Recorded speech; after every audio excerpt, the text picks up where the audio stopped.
voin ni som pali October sang ni som ni le pangania tu na hian champhai zo tang na sin kut man tur huna kan om me ka he en buat sai da sa to khop me a voin tlai dar thuma hian kan chief minister zom takin ahung don ani chung kan han fanga program te a theyang chin chin in ron ti lan kan tum don ani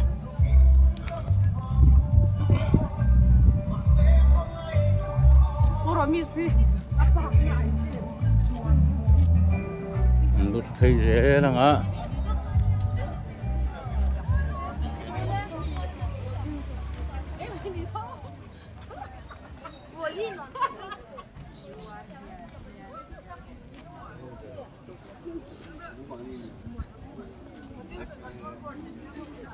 hi Mizoram EICP hub Mizoram Pollution Control Board le hen lo thua le bu sang hun sap chuak boka chon he tilama hian en hung kim ang reng khop me ha dai hian GIG motor ho an ron thua hai motor rotso an ron neya Jimmy te le motor chi sang tilai na sin kut nei na hmuna hianin an ron nei ani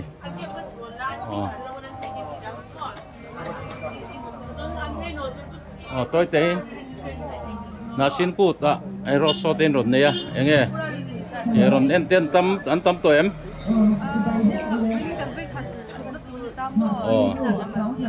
chuan lo la du tam ta sela cash le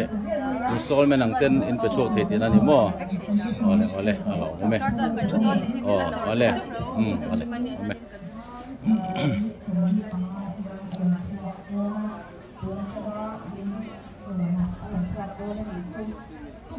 kal thaze langa tilai hitian ruam handan ania chuan hetilama hian 14 battalion da some rifle thì hồi tilai hianin nge ni lo ti ve bet tur skiet lo he tha sin kut nei na hmuna hianin ani poi hianin tambu ten ron zara tilai hian ani po hun an phang ve ani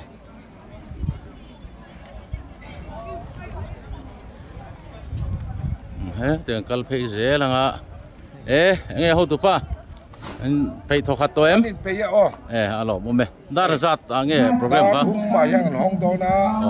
dan ni le min sum li panga me la kan si ma lo kalang ole alo mo me han fang ko leng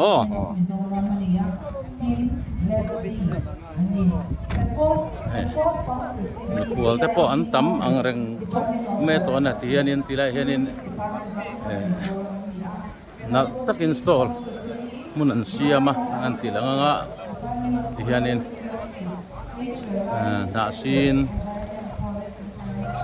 na sin kut kum sang ni le som ni le panga antia tile install mun bi ka kha an siama sol man chi sang in khoi teng local le nang ni le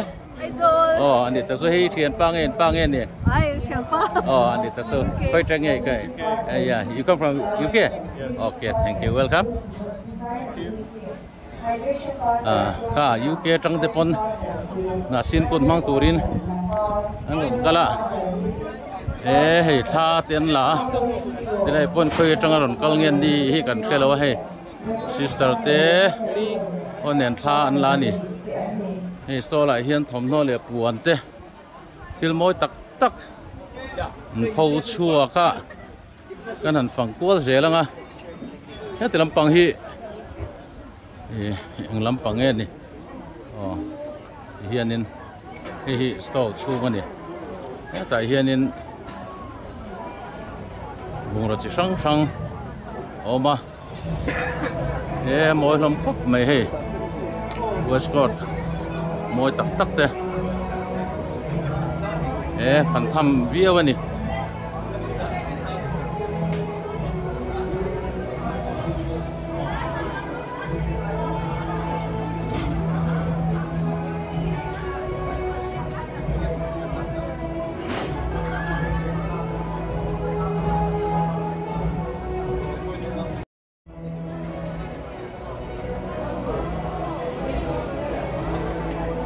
stall tiền room tiền anh xem mà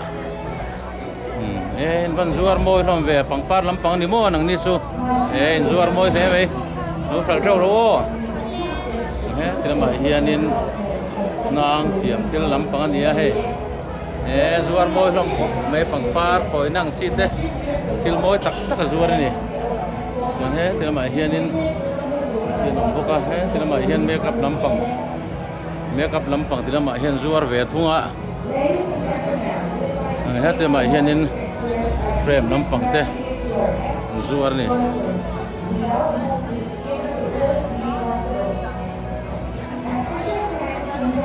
hết thì mình t-shirt môi tắc tắc mà hiện zuar bốc à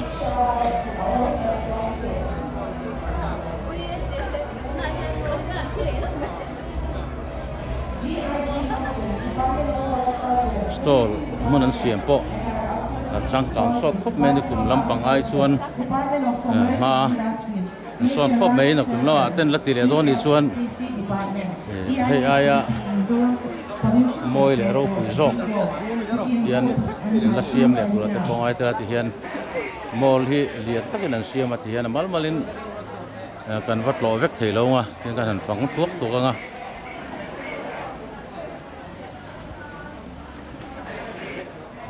zuar kim khop mấy thầm ho lắm bằng tới bộ hè môi tắc tắc nằm phô chuột anh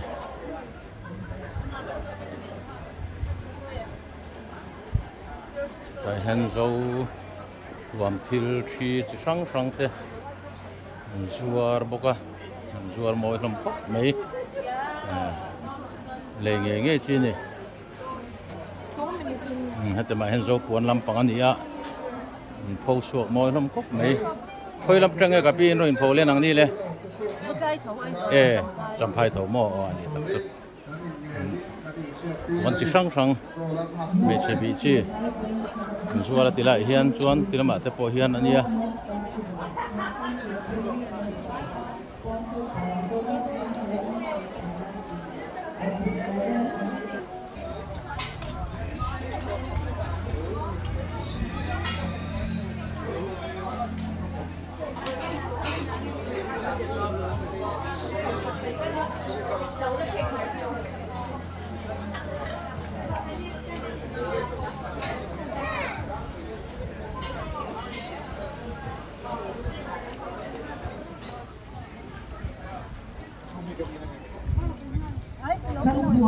the Chief Minister's Tapuna do Mahi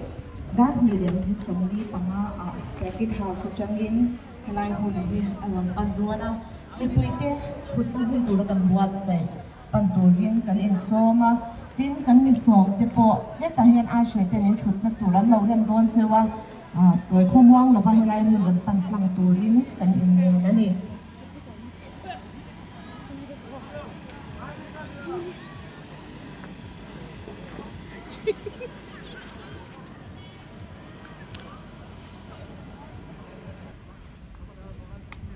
khan lai hi mela an siam na pia khan ni ta he te lai mela an siam na mun ka anita a no pang in fiam na turang chi te hi ta merry go round te le relem ten da so ti lai so mol an siam khan ni a an phui sui khop me tun kum na sin kut buat sai na an ni kum ain voin hi na te ni to boka pui khom ai hian stage hi an han tilang lok anga voin ai mu chuan arang the ang verin hen mi ti ne na hian phone call mangin ni shil don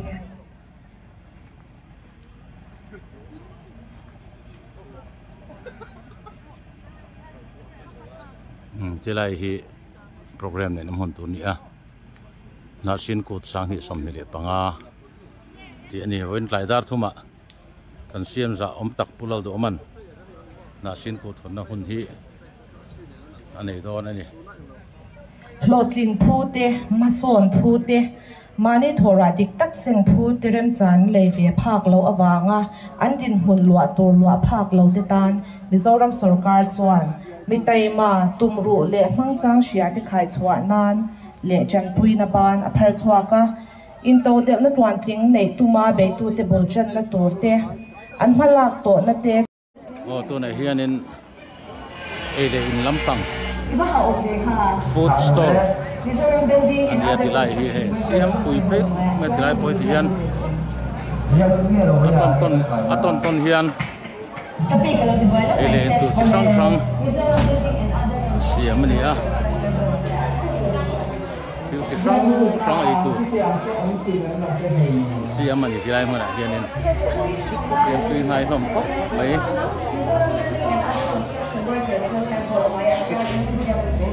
thì han hết tiền mà coi hiện tiền là siam mà cái tổ chức răng tôi hai tắc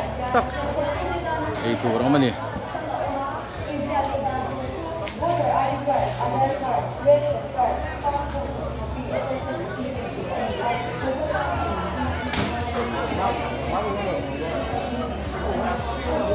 hết tiền mà sẽ coi hiện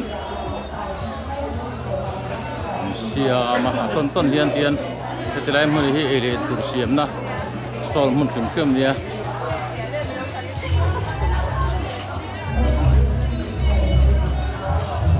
ruam man na fel tak siamin organizing lampang po in po sai na te a thakop mai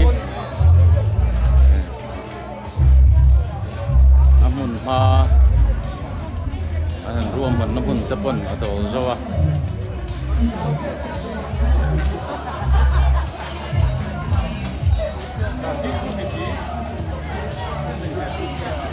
itu chỉ sang cái này có sấy này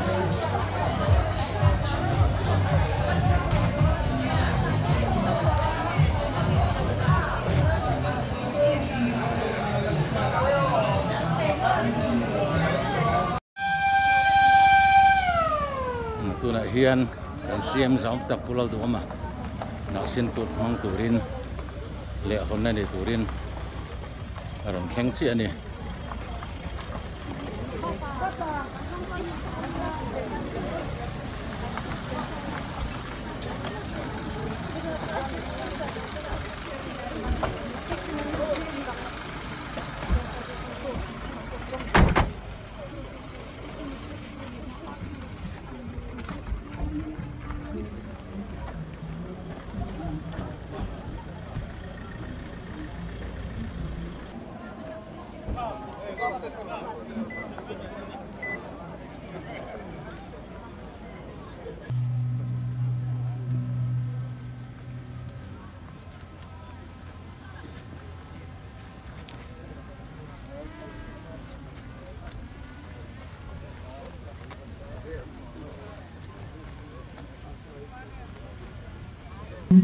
thì lúc ta kiến nhóm thú con xoay ăn đi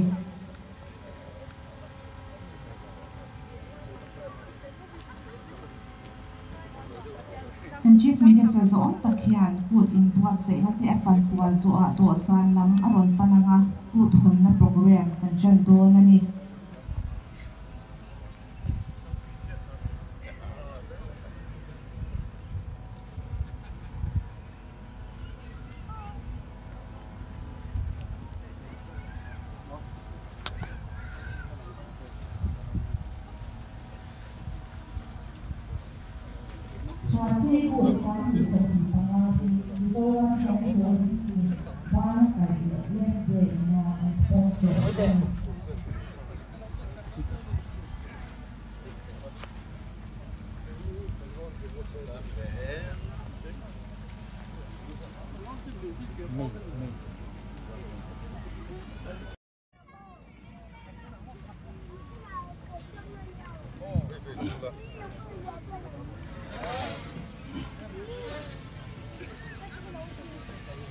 na changa kho tha te min pe a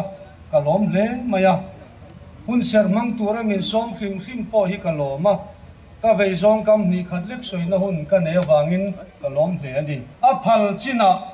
lim taka mang turin mitin te kan indu saka kana in som ngal bokani in pakhat kan chiar le khan sam kan chiar khan lalpa tlang alona mun thiang lima ding tur pathian in adu tuizia kan chiar ani aron zia chan berchu Jerusalem khopui le achunga Solomona tempula rongbol tu turte soina ania amai ro chu voinia kantana poimo kan ti chu chumi piala ma chuan kan rama pathian in rorel tu te rongbol tu te min pe a voina yan kan ram khoi tu luber kan chief minister zom tak pulal duama hawa hun kan man na yan kam khatlet kan soidu kan yani kan rama rorel na sang bera chutur te hetiam huna pathian rongbol tu poimo ni tur hian pathian in mi adu tu yani hi ka soidu ni khalal patlang alon tur khan kut fai le thin lung thiang lim nei pathian in athangani he zoram christian rama rongbol na poimo ber rorel na sang bera chutur te lalpan adu tu yani tham na langai lo kut fai lalpan adu ni da thok zela ngai la chu chuan min ti loma alomom le in ka hria lui hi anara fim chuan among lampo fim thin an tiani kan ramaro rel na sang bera chute an fim ani phochuan an noya officer lian zong zong an fim manga an noya luang fim thazelanga kan ram hi anuam don ani el hi kan hriat angin mun ma moi sigle sa nuam boxi pile pute mun lui omna ania chuba ka chon international boundary area aloni nen tourism potential kan nei tha em a chumi potential chu ataka chantir ani theinan le champhai le a chevel the larnan na sin ku thi na sin le na sin ku thi aman ro pakhat atan ka mang ani avoi khatna chang khanin a hlotlin na kan hunda sa le a tourism impact le economic impact ani na sa le a nikum na sin kut man ma atang khan tun thlengin hotel te guest house te homestay kan tiang te apung chomol mola chu chuan na employment nasa takin asiam bela tin kut nuwa po khwalzin hi champhaya aron tam chun zom ta zela tourist hi kan nga chupha ta zela travel company larda pakhat finder beach phase 1 India Mart chaka tourist destination large ho mek top 5 a champhai hi minda pa ta hial ani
se kalong me Chairman Organizing Committee te Bill to MLA who for claiming te KVI Board Chairman Kumari Mate and DC le SP te Tin who Larin Moy Namte Champai Nature Conservancy Waime Zotlang Branch Champai District Photographers Society Champai North Joint VC Champai South Joint VC Zotlang New Champai Letlang Sam VC te Champai Mipui te na Sinkut Hotling Takapuat Saitu Organizing Committee Member le Mo Kurtu Zongsong te Sibai Ule na Sinkut Bang Tura Local Zongsong te po Kalau welcome Chua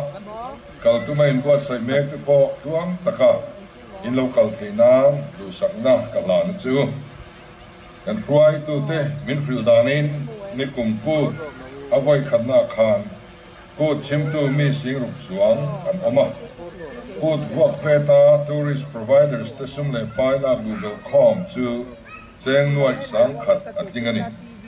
ko da trangkha Champai district law 2 an pungna sale a travel company tren khat chuan India rama calls in te tlota namuntra tourist destination an thansinga Champai district hi antar langsui hial ani kumtam tak sum kha tourism sector hi kan khethel deu thin ni na langa sarkar ngai po kan bang chuang lo tourist lots sarvak vakte mi kwal te po department lamin kan lo boy pu chiam hun te kha a omani Namdang anron zina kanram moi ziate boruak moi nom ziate nature mu nom ziate anron muwa wazin hiblu thenerem chang kan na ti anron muwa nimasla keimani sokin kan mang thiam thin silova theina tang tak nei mang chuak thiam silo khan kanom reng thin tunai ro suan than thar fingwar zok in lo chuaka tourism department point tourism sector a kalpui thiam tiala in kalpona kong alo thave zel boka khwalzin kan hi tambe te tial mai nikum chungin Mizoram chu marchaka khwalzin hiblu lama mason na saber kan ni tahiala chinchia china khwalzin wai ngale singni chuangin Mizoram anron tlok ani eng min wai ngale singni chuang hian Mizorama cheng sang khat theu po ron mangral se kan ram sumchavel ati pun na satur sia chu kan chu thiam ngal mayang kumina rel in sai rang aron thleng ta khwalzin hi an pung le tura kan ngai ei maktak main kan sarkar no yang lo tu kan na thar ta thuta Nikuma tlotu kan nei apun dan kha za zela za samthuk pakua chuangin kan pungani tin minon tlotu te kha Mizoram me fingzat be an thling thuak ani India rama state round one ber kan nia kan khopui chu silent city nohon city tia hriatla ania kan ngalo dor ten India ram stang frang athang khop vela leimin kara kwalzin ten lokala leimin omna bulnaya khuwa te khan nula le tlangwal ten ei tur in tur athonin an rom sem lai te kha video an ta langa kan smiling face ringok po hi potential lian tak ania Pipu atanga mikwal nar ngai lo nam mikwal chunga that chua nam